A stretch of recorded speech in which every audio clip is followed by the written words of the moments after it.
সকালে gym versus আমি আজকে সপ্তম দা। সবাই এখনো ঘুমিয়ে আছে আর আমি রওনা দিলাম জিমের পথে। হেঁটে হেঁটে এলাম আমার এলাকার পরিচিত সেই জায়গায়, পুরনো স্কুল যেখানে কাটিয়েছি শৈশবের আনন্দময় মুহূর্ত। ভাবছিলাম আজকে তাড়াতাড়ি পৌঁছাতে হবে, তাই পদক্ষেপ বাড়ালাম দ্রুত। হঠাৎ চোখে পড়লো এক প্রাইভেট কার, যা আমার পুরনো পরিচিত ছিল।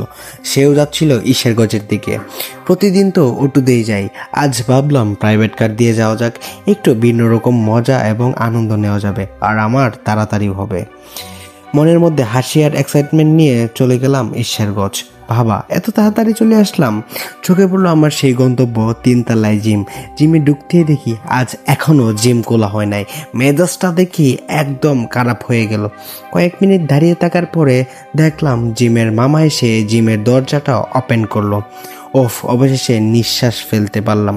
ভেতরে ঢুকতেই মনে হলো আজ আমার ব্যক্তিত্বকে মনে হচ্ছে পুরস্কার দেওয়া। বলেন তো কেন? কারণ যদিও আজকে আমি এসেছিলাম তাড়াতাড়ি, কিন্তু জিমে ঢুকলাম আসার মতোই লেট। তাড়াতাড়ি এলাম কিন্তু কাজের চাপ সেই আগের মতো। তবুও নিজের সময়টা বের করার সবচেয়ে গুরুত্বপূর্ণ ধাপ হচ্ছে সকাল। প্রতিটি সেট, প্রতিটি র্যাপ আমাকে মনে করিয়ে দেয় নিজের জন্য সময় বের করা কখনোই অপচয় নয়।